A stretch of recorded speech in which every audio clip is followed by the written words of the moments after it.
Pensando en qué deciros en esta mañana, pues yo creo que es por una deformación profesional. Enseguida busqué a ver qué encuentro de Jesús podía aportarnos reflexiones útiles. Y yo os invito a que abráis vuestras Biblias en un encuentro que me vais a permitir a mí que compartan las reflexiones que ese momento suscita en mi lectura del Evangelio. Os invito a abrir el libro en un texto que fue escrito, es un texto autobiográfico del protagonista de este encuentro. Evangelio de Juan, capítulo 1, versículos 35 a 42. Me permitiréis que yo os lo vuelva a contar con mis propias palabras. Imaginaos, no sé si habéis leído El deseado de todas las gentes, página 57, veréis que Elena White nos invita a que leamos la Biblia a través de la imaginación. Así que os invito a imaginar la escena. Cae la tarde sobre el valle. Dos jóvenes aguardan al acecho impacientes en un recodo del camino. Han llegado sedientos de espiritualidad a este lugar místico, impregnado de historia, siguiendo a muchos otros buscadores de Dios.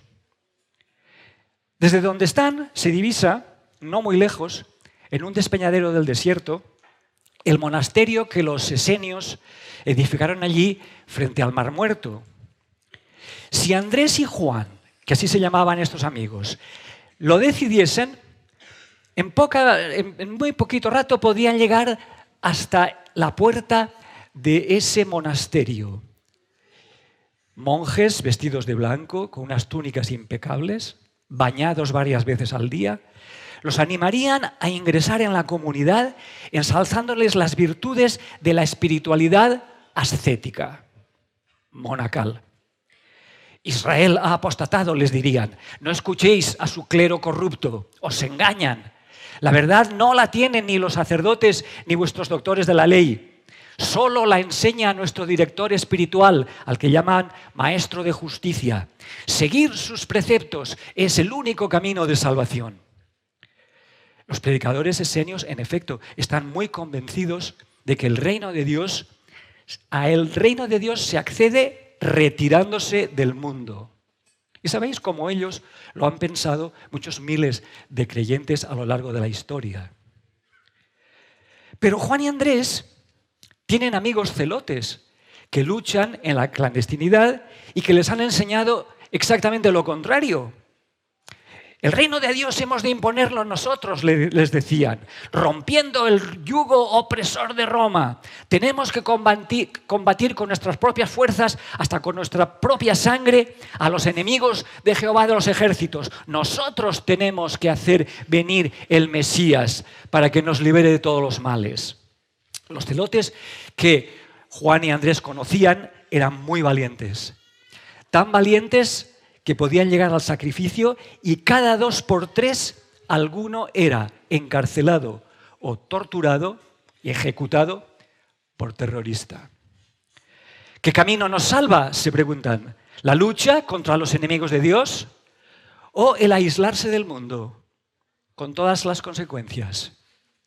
Dilema necio, les respondían los saduceos. Ningún camino lleva al cielo. Los mortales no tenemos más vida que esta. Aprovechadla al máximo porque no hay otra. Dios, si existe, sanciona y premia aquí en la tierra en una voluntad que nunca sabemos cuál es. A lo que los fariseos replicaban: blasfemia. Eso es falso. Las Sagradas Escrituras dejan bien claro cuál es el camino para seguir. Dios nos salva a través de la observancia de su Torá, de la ley. Te salvas o te condenas por tus obras. En la balanza del juicio se verá si tus buenas acciones superan o no el peso de tus pecados.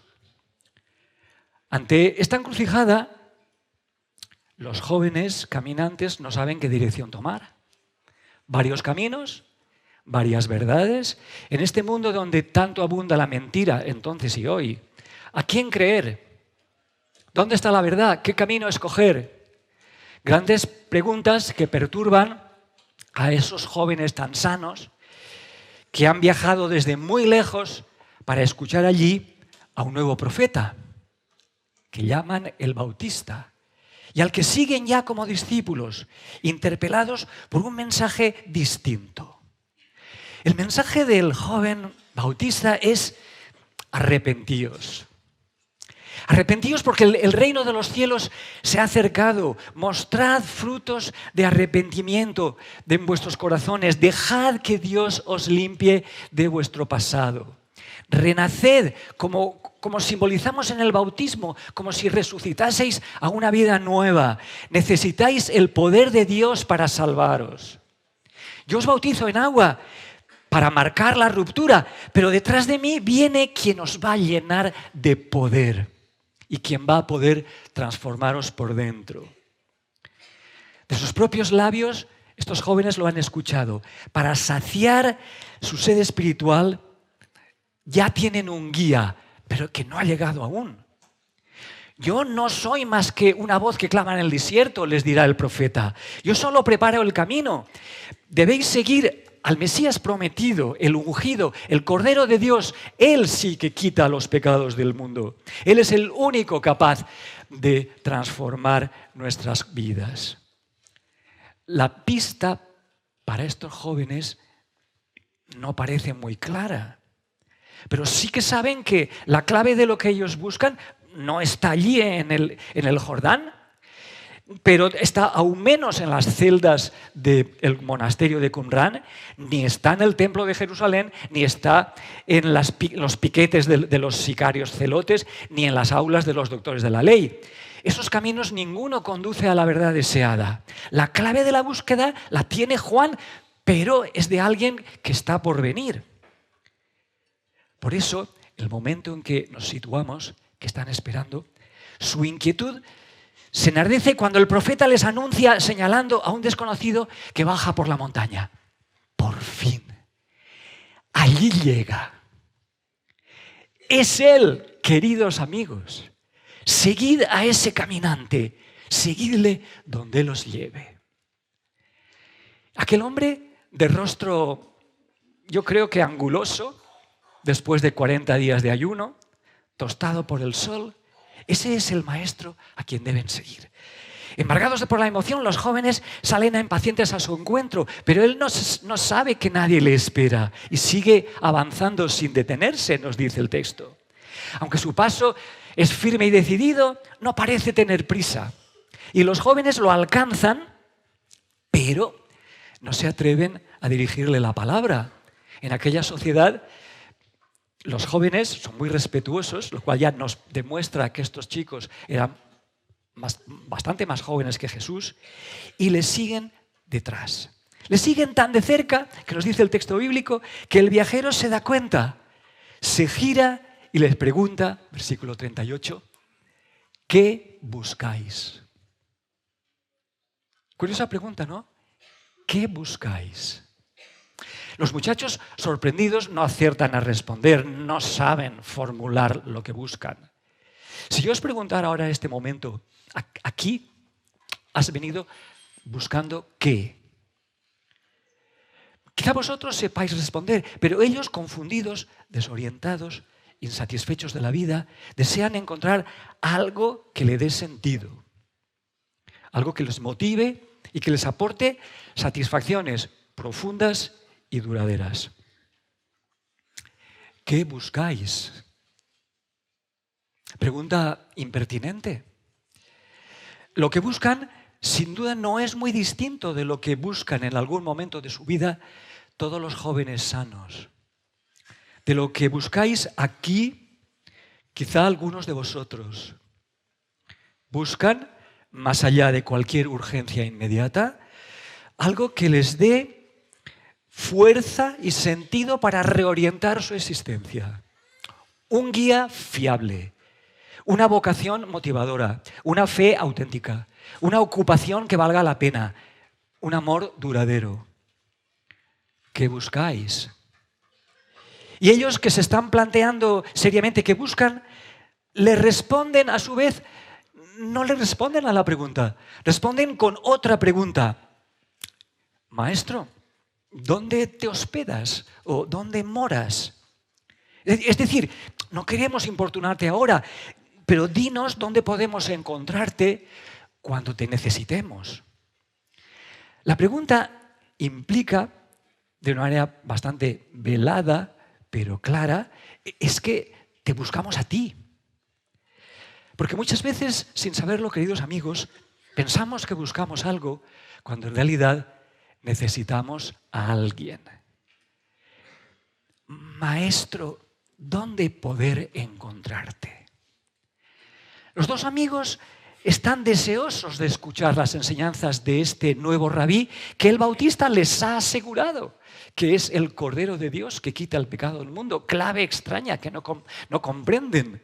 El Mesías prometido. Tienen tantas inquietudes, están tan emocionados de saberse cerca del prometido, el prometido Mesías, que les parece que no da tiempo allí a la orilla del camino satisfacer su sed. Desean estar a solas con Él, exponerles sus dudas, recibir sus enseñanzas. Su pregunta, que es tímida pero respetuosa, indica que ellos tienen ganas de hablar con Él.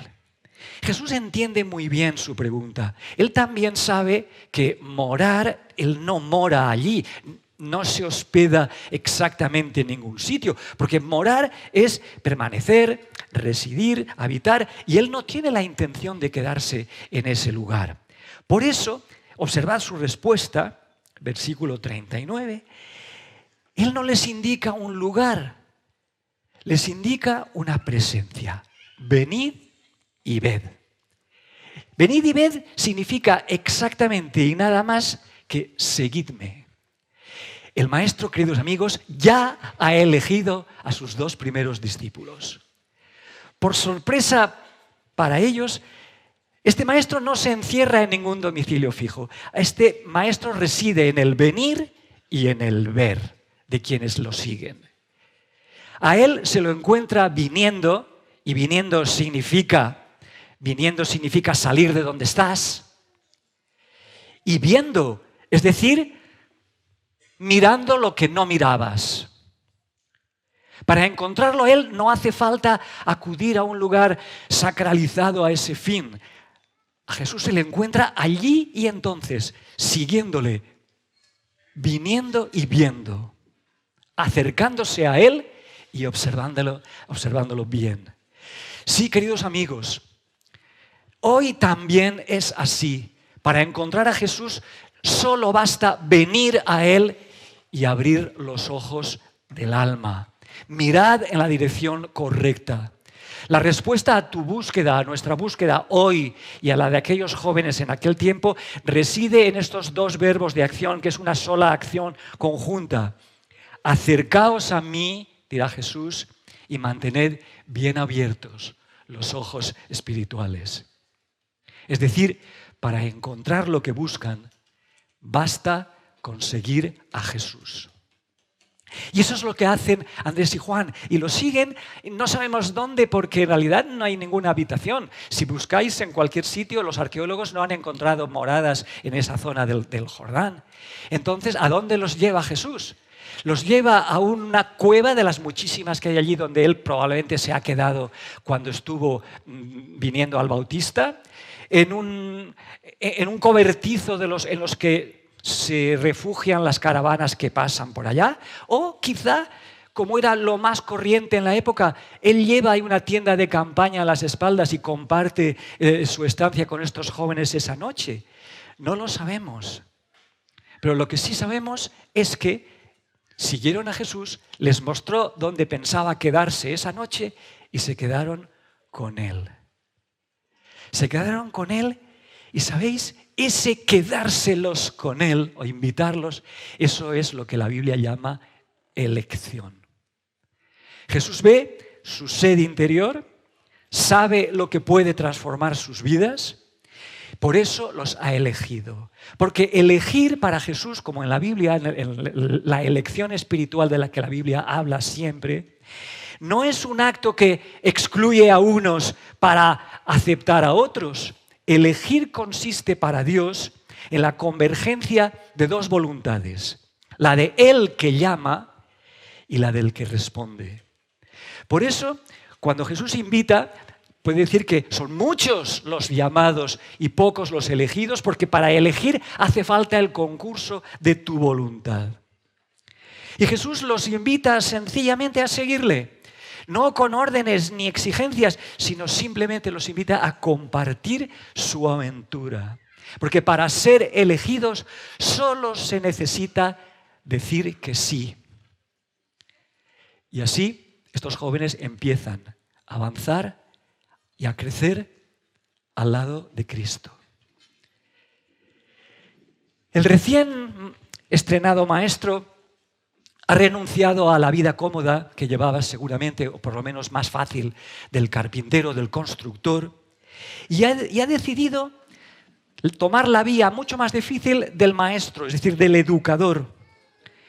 Yo diría que renuncia por un momento, renuncia a construir y amueblar casas para construir y amueblar corazones. Cuando Él te invita a seguirle, tú aceptas, escoges que Él empiece a trabajar contigo, a construirte como buen carpintero y a amueblar tu interior. Porque Jesús no busca una vida fácil, rodeado de su numerosa parentela. Él quiere una vida útil aunque nadie le apoye. Jesús tiene un sueño, un ideal, un gran proyecto. Quiere intentar algo mucho más grande incluso que construir un mundo mejor, que es una de las ilusiones que todos tenemos, o cambiar las prioridades de la gente. Él quiere compartir su sueño, que es un sueño mayor aún, quiere salvarnos. Y lo quiere compartir con jóvenes que tienen ideales válidos y proyectos nobles, como aquellos dos y como todos vosotros. Por eso acepta que Juan y Andrés le sigan y por eso os está llamando ahora para que le sigáis vosotros o para que continuéis siguiéndole. Por eso os elige a formar parte de su equipo. No tienen experiencia, no os ha elegido por vuestras dotes. Ellos, esos chicos, no tienen experiencia, ni títulos, ni medios, ni influencias, pero no les hace falta. Buscan a Dios y a Jesús, eso le basta para aceptarlos. Y además, con ellos, por novatos que sean, Jesús se siente optimista, ilusionado, animoso y fuerte. Sus primeros discípulos ya están allí esperando su primera lección. Y esa primera lección, queridos amigos, escuchad bien, esa primera lección inicial, que es la más importante para ellos y para todos nosotros, consiste nada más y nada menos que en descubrir el poder transformador del Maestro, de la presencia del Maestro en sus vidas, siguiéndole allí donde Él nos guíe. Queridos líderes de jóvenes, Daniel, queridos todos líderes de jóvenes, tomad buena nota. La primera actividad del ministerio público de Jesús fue hacer camping con jóvenes. No fue predicar en el templo, no fue una semana de conferencias públicas, fue hacer camping con jóvenes. ¿Es bíblico? ¿Es cierto? Bien, pues vosotros tenéis ahí una pista a seguir. Aquellos jóvenes, en aquel momento mágico, yo me imagino a Juan mirando el reloj, echando mano, porque se acuerda de la hora exacta, la hora 10, la penúltima del día. El sol se pone, pero en los corazones de aquellos jóvenes, un día nuevo empieza. Encuentro mágico de aquellos elegidos con su nuevo maestro. ¿De qué hablarían en aquella inolvidable velada bajo las estrellas? El relato bíblico no lo cuenta, pero lo que sí que sabemos es que a partir de ese momento los elegidos deciden seguir a Jesús siempre. Porque en Jesús, queridos amigos, han encontrado más que lo que estaban buscando. Juan, sin duda, el discípulo más joven, cuanto más tarde escribe sus memorias en este Evangelio de Juan, está tan sobrecogido por esa acogida de Jesús, por aquello nuevo que empezó a experimentar en su vida, el que Jesús lo acepte, pasar la noche con él, compartir la velada con él.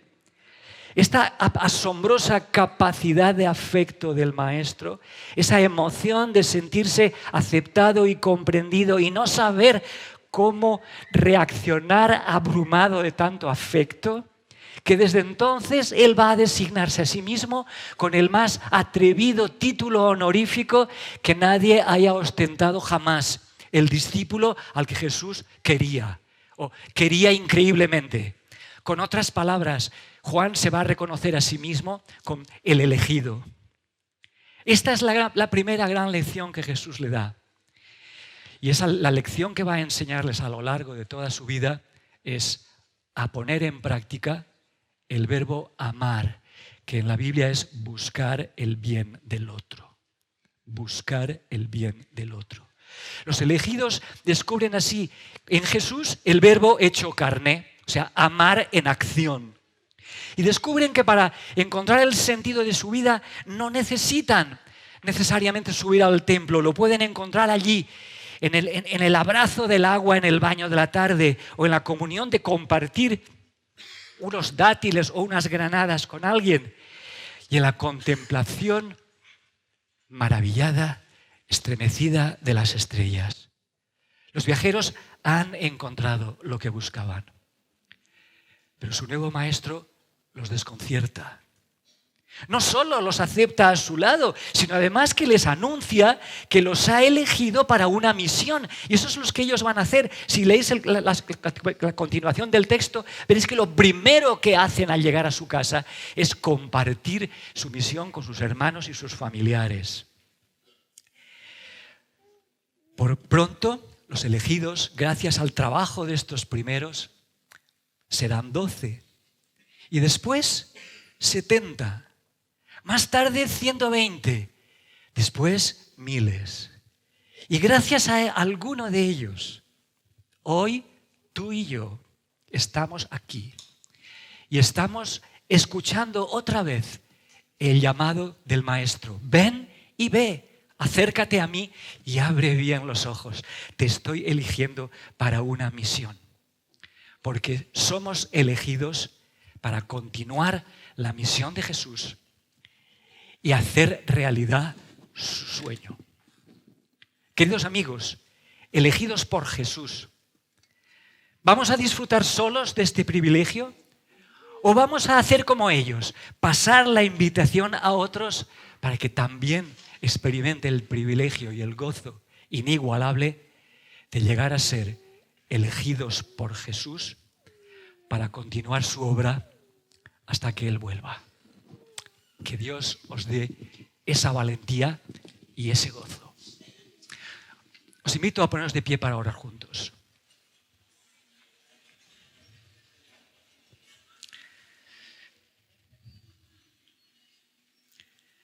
Padre Celestial, en esta mañana nos sentimos emocionados de que tú también nos preguntes en el fondo del corazón, ¿qué buscas de verdad? ¿Qué buscas aquí? Si me buscas a mí, acércate, ven y ve. En este momento nosotros queremos acercarnos a ti, Señor, y con los ojos de la fe mirarte. Tener una vislumbre de ese amor y de ese privilegio que nos das de compartir la misión de atraer a otros a ti, de contribuir con nuestro granito de arena, con nuestra gota de agua a la salvación de otras personas. Esta mañana quiero pedirte una bendición personal para todos los líderes de jóvenes que hay aquí, para todas las personas aquí presentes, para aquellos con los que ellos trabajan, para que tú nos utilices y como Jesús pongas en nuestro corazón el deseo de seguirte hasta el fin, hasta que tú vuelvas. Te lo agradezco en el nombre de Jesús mismo. Amén.